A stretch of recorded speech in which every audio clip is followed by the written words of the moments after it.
तो देश के पहले chief of defence staff general Bipin Rawat एक दुर्घटना का शिकार हो गए आज, और उनके निधन की दुखद खबर अब से कुछ देर पहले ही आधिकारिक तौर पर उसकी पुष्टि हुई है। लेकिन अब यह खबर आ रही है कि प्रधानमंत्री नरेंद्र मोदी ने इस पूरे दुखद हादसे पर अपना दुख जाहिर किया है। उन्होंने इसको लेकर के ट्वीट किया है और उन्होंने अपने ट्वीट में लिखा है जनरल रावत के निधन, उन्होंने लिखा है कि जनरल रावत के निधन से बेहद दुखी हूं। प्रधानमंत्री नरेंद्र मोदी ने भी अपनी संवेदना व्यक्त की है और प्रधानमंत्री नरेंद्र मोदी ने एक के बाद एक ट्वीट किए हैं और साथ ही सीडीएस जनरल बिपिन रावत के साथ एक तस्वीर भी साझा की है। प्रधानमंत्री की तरफ से भी इस दुखद घटना पर शोक जाहिर किया गया है और प्रधानमंत्री नरेंद्र मोदी ने अपने ट्वीट में लिखा है कि देश कभी उन्हें भूल नहीं पाएगा। जनरल रावत के निधन से मैं बेहद दुखी हूं। प्रधानमंत्री नरेंद्र मोदी की तरफ से यह ट्वीट देश उनके योगदान को कभी भी नहीं भूलेगा। इससे पहले रक्षा मंत्री राजनाथ सिंह ने भी आधिकारिक तौर पर ट्वीट करके यह कंफर्म किया कि इस दुखद हादसे में जनरल बिपिन रावत का निधन हो गया है। बिल्कुल, और कई ट्वीट प्रधानमंत्री मोदी की तरफ से तस्वीर भी साझा की गई है। साथ में उन्होंने लिखा है कि उन्हें याद करते हुए उन्होंने लिखा है कि जनरल बिपिन रावत एक आउटस्टैंडिंग सोल्जर थे। सैनिक के तौर पर उन्हें याद करते हुए प्रधानमंत्री मोदी ने यह ट्वीट किया है, उन्हें अपनी श्रद्धांजलि व्यक्त की है। आपको बता दें कि इस हेलीकॉप्टर में 14 लोग सवार थे, जिसमें 13 लोगों की दर्दनाक मृत्यु हो गई। और जनरल बिपिन रावत के निधन से दुखी पूरा देश है, अपनी संवेदना व्यक्त कर रहा है, तमाम राजनेता हो या फिर देश के आम नागरिक हो। जी हाँ, और प्रधानमंत्री नरेंद्र मोदी के ट्वीट से पहले कांग्रेस के नेता राहुल गांधी ने भी अपना दुख जाहिर किया ट्वीट करके। रक्षा मंत्री राजनाथ सिंह ने भी अपना शोक व्यक्त किया और खुद एयरफोर्स की तरफ से भी इस दुखद घटना पर जानकारी दी गई। केजे शिवस्तन और पवन मिश्रा हमारे दो सहयोगी लगातार हमारे साथ जुड़े हुए हैं। पवन, देखिए एक बेहद दुखद घटना का सामना इस वक्त देश कर रहा है, क्योंकि देश के पहले सीडीएस हैं जनरल बिपिन रावत। सीडीएस वो रैंक जिन्हें तीनों ही सेना के जो प्रमुख हैं वो रिपोर्ट करते थे, चीफ ऑफ डिफेंस स्टाफ थे देश के पहले जनरल बिपिन रावत, लेकिन उनका बेहद दुखद निधन हुआ है।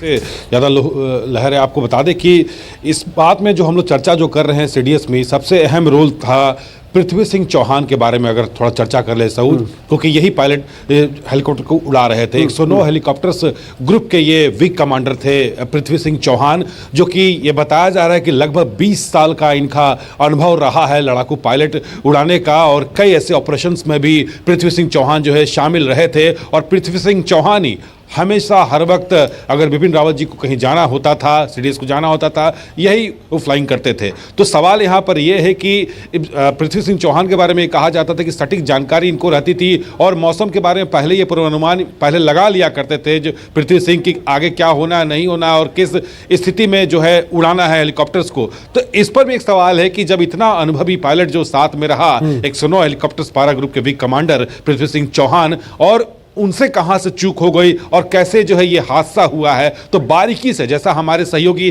श्रीवास्तव बता रहे थे, जिस तरह के सवाल वो श्रीवास्तव उठा रहे थे, बिल्कुल जायज सवाल था कि बारीकी से पल पल की इस पर जांच होनी चाहिए और फिर ये देखना चाहिए कि कहां कहां जो है इस पर जो चूक हुआ है। क्योंकि जैसा श्रीवास्तव ने बताया कि आर्मी चीफ जब फ्लाइंग कर रहे थे तो उनके बैकअप में हेलीकॉप्टर था, इनके साथ क्यों नहीं था? जिस रूट से ये जा रहे थे, क्या पृथ्वी सिंह चौहान को इस बात की जानकारी, जैसा बताया जा रहा है, सूत्र हमारे ये बता रहे हैं कि काफी अनुभवी वो रहे हैं और फाइटर पायलट भी कमांडर हैं, तो उनको वो उनसे कहां से चूक हो गया?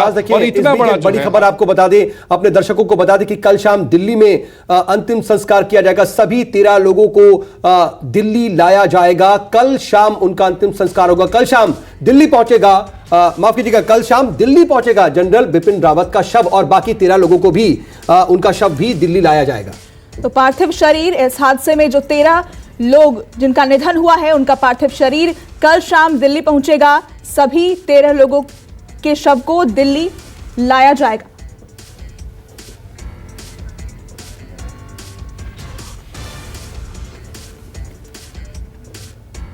तो जनरल बिपिन रावत के मौत पर प्रधानमंत्री नरेंद्र मोदी ने भी ट्वीट करके अपना दुख जाहिर किया है, लेकिन इस बीच ये बड़ी खबर आ रही कि कल शाम दिल्ली पहुंचेगा जनरल बिपिन रावत का शव, और उसके अलावा इस हादसे में जिनका निधन हुआ है सभी 13 लोगों के पार्थिव शरीर भी दिल्ली लाए जाएंगे।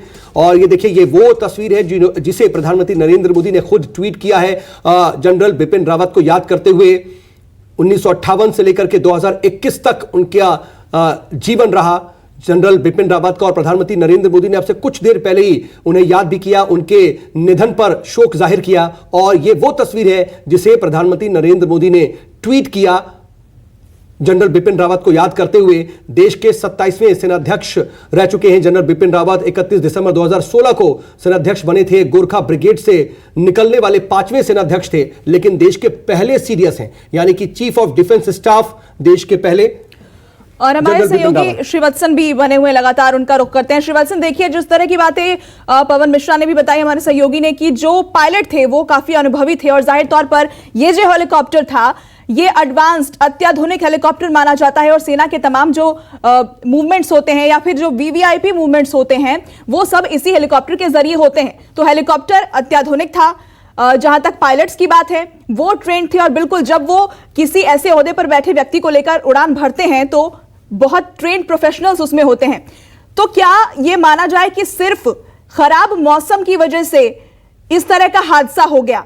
क्योंकि ये हेलीकॉप्टर जो दुर्गम और जटिल परिस्थितियों में भारतीय सेना के सामान को लेकर एक जगह से दूसरी जगह जाना हो, या फिर प्रधानमंत्री दौरा करते हैं, रक्षा मंत्री दौरा करते हैं, वो भी इसी हेलीकॉप्टर का इस्तेमाल करते हैं। जी बिल्कुल, देखिए इसे भारतीय सेना का हीरो भी कहा जाता है। MI-17 V5 मॉडल के हेलीकॉप्टर को भारतीय सेना का हीरो भी कहा जाता है। तमाम खूबियां इसमें है, इसी कारण से इसे यह नाम भी दिया गया है। ऐसे में चूक कहाँ हुई? क्या देखिए, अगर टेक्निकल फॉल्ट होता है तो उसके बारे में कोई भी कुछ नहीं कर सकता, क्योंकि सडनली ये फॉल्ट होता है। लेकिन जब सीडीएस किसी विमान में बैठते हैं तो उस विमान की 10 बार टेक्निकल अलग अलग पहलुओं की जांच होती है, और सभी चीज़ों को जांचा जाता है, परखा जाता है, क्योंकि चीफ ऑफ डिफेंस स्टाफ को वह ले जा रहा है। तो वहाँ पर जांच भी हुई होगी जब इसने उड़ान भरी होगी। तो मौसम ख़राब था, यह बात भी सही है, मौसम ख़राब था। विजिबिलिटी 100 से 125 मीटर से ज़्यादा नहीं थी, नीचे काफ़ी नीचे उड़ान भर रहा था। मैं एक सवाल बार बार उठा रहा हूँ, पैराशूट वाली जो बात थी, क्योंकि ये बहुत ज़्यादा नीचे उड़ान भर रहा था, पहाड़ी एरिया था, जंगल का एरिया था, दुर्गम इलाका था। वहाँ पर यदि कोई हेलीकॉप्टर नीचे उड़ान भरता है, विजिबिलिटी नहीं होती है, तो निश्चित तौर पर कहीं ना कहीं उसके टकराने की संभावना काफ़ी ज़्यादा बढ़ जाती है। और यही कारण था कि बहुत नीचे उड़ान भरने के कारण ही पैराशूट तक खोलने का वक्त नहीं मिला। देखिए, कई तरह की परिस्थितियां थी, और अंतिम वक्त में आखिर क्या हुआ उसी का अब कहीं ना कहीं आकलन होगा, उसके बारे में जांच होगी। नमस्कार, मैं हूं मानक गुप्ता। अगर आपको हमारा ये वीडियो पसंद आया हो तो इसे लाइक और शेयर जरूर करें, और हां, हमें सब्सक्राइब और फॉलो करना ना भूलें, ताकि आप देश और दुनिया की कोई खबर मिस ना करें। तो जुड़े रहिए हमारे साथ और देखते रहिए News 24।